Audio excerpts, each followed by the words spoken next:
Hey, what's up? Listen, deep down, I know you. You got that strong urge for seasonal nostalgic stuff just like I do.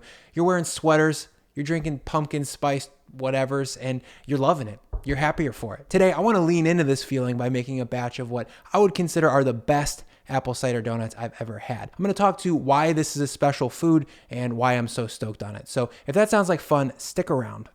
Let's get started.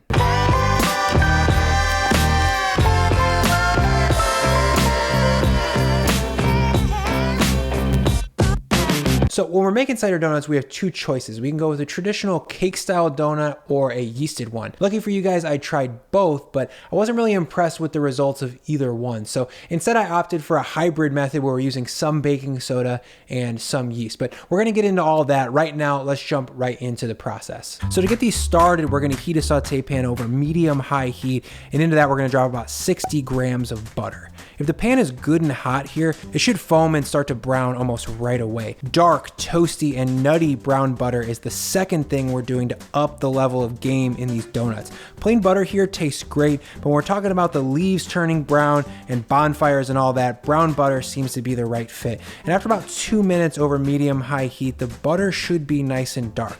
At this point, we're gonna measure in about 250 grams of fresh apple cider. Not apple juice if you can help it, definitely not stuff from concentrate. We want 100% juice pressed from fresh apples. The juice we're adding into this pan is right out of the fridge, by the way. It cools off the butter quickly and definitely stops it from becoming black butter, but it also makes it cool enough so that we can add it right to the dough. Speaking of that dough, to make that, we're gonna need to grab a food processor, but a sturdy spatula and a medium stainless steel bowl will work just fine if you don't have one of those. So into the bowl of this food processor, we're gonna measure 375 grams of all-purpose flour, 15 grams of sugar, 5 grams of salt, 3 grams of cinnamon, 1 gram or about a quarter teaspoon of pumpkin spice? That's right, I've got it. I couldn't bring myself to buy all the spices in here separately, especially when I only use them pretty much once a year for making pumpkin pies. It's got all the fun, warm, seasonal stuff in there that we like. So if you have some, throw it in. Otherwise, just leave it out or throw in a quarter teaspoon of nutmeg. Behind that, we're gonna add 2 grams of baking soda and 5 grams of yeast. I'm gonna pop on the top and then I'm gonna stream in the brown butter cider mix. Not like that though.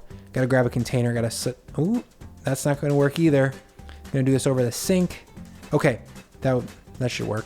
Oh yeah, make sure you scrape out all those browned milk solids in the pan as well. Okay, there, we got the toasty butter fresh cider thing all together ready to go in. And this brings me to detail number 3 on these donuts. We're not reducing the apple cider here. I picked up this move from Serious Eats, by the way, shout out to them. But the classic recipes I saw all cook the hell out of the cider down to concentrate it to about a 1/3 cup. And they're trying to concentrate the apple flavor, but in my experience, all you get is a syrupy, sweet, dark brown thing that doesn't really taste like apple at all. And it's just easier not to do that extra step. So for me, that's a win-win. We're saving a little bit of time, we're not making an extra dirty dish, and it tastes more like apples. So while the food processor is running, we're gonna drizzle in the wet ingredients into the dry. It's gonna come together pretty quick and it's gonna start swirling around the blade. That's gonna take about 10 to 15 seconds. After all that's combined, we're gonna run this for about 5 or 6 more seconds, and there. We're gonna pop off the lid, take a look, make sure that everything got really well combined, and then we're gonna flip this over into a lightly oiled medium stainless steel bowl. We're gonna wrap that with plastic wrap, and then we're gonna let that rise on the counter for 2 hours. While it's rising, I wanna talk about ring molds. These are one of my favorite cheap kitchen tools. This set was $8 at the restaurant supply store, and there's a ton of uses for them in the kitchen. You can fry perfectly round Egg McMuffin style eggs in these things. You can cut biscuits with them, or in our case, you can use them to make a perfect donut. After 2 hours, the dough has risen by about double and is pretty gassed up. We're gonna lightly flour the work surface, in this case, my cutting board,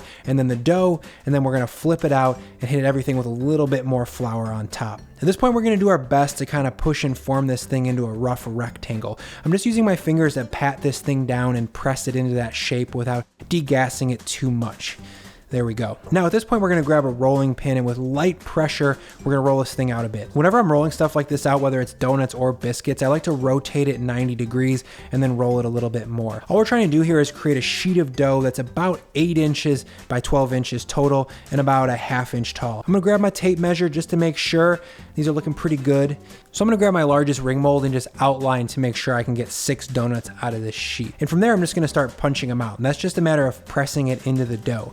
This this ring mold gets a little sticky, don't hesitate to dunk it into some flour to kind of lube it up a little bit. Once we get through this and all 6 of these are cut, we're gonna come back with the smallest ring mold in the set to cut the donut hole. Once things are all punched out, I'm gonna grab a half sheet tray, I'm gonna line it with parchment, and then we're gonna hit with a little sprinkle of flour to prevent these from sticking. I'm gonna transfer over the first 6 donuts and their holes, and then I'm gonna grab the leftover dough. I like to kind of massage and press all this back together. We wanna make sure that these things are really well fused, otherwise they're gonna fall apart in the fryer later on. And from there, it's the same deal. We're just gonna punch them out with the large ring mold and then the hole with the small one. Once they're cut, we're gonna transfer them over to the sheet tray and then cover this whole thing with another sheet tray. We're gonna set a timer here for 1 hour and let these rise in proof on the counter. Okay, so when there's about 15 minutes left on that 1 hour timer, we're gonna get our fry station set up. To me, that means a wide, heavy bottom pot like a Dutch oven and a sheet tray with a wire rack to hold and drain any of the hot stuff that's coming out of the fryer on. We're gonna fill this pot with about 3 quarts of neutral oil like canola, vegetable, avocado, whatever's high smoke point and not really flavored in any way. So before we fry these donuts, the fourth and final detail we need to consider when making a perfect apple cider donut is the sugar coating. I'm using this combination of 25 grams of granulated sugar and 50 grams of coarse raw sugar.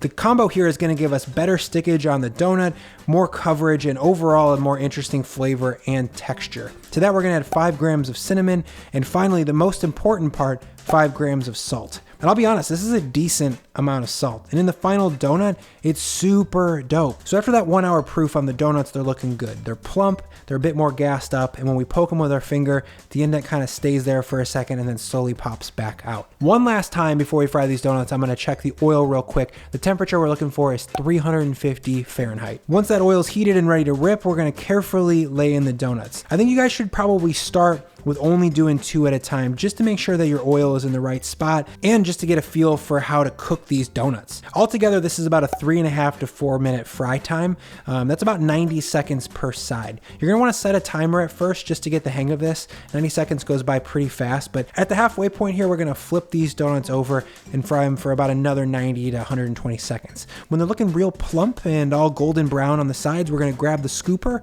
or in this case, the spider, and we're gonna move these over to the wire rack to let them drain for a second.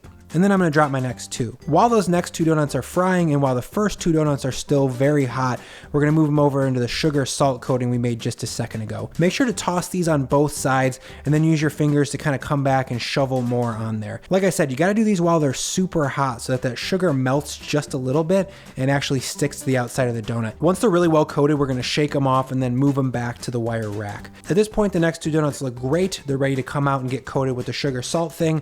And for the final round, we're gonna drop in 4. At this point, I'm really happy with where the oil temp is, and I feel like we've got plenty of room in there, so I'm gonna drop all of them at once. Again, that's a 90 seconds per side, and then everyone comes out of the pool and onto Daddy's wire rack. All right, there we go. These donuts are looking really good. I got a strong pot of coffee brewing. Let's eat these things.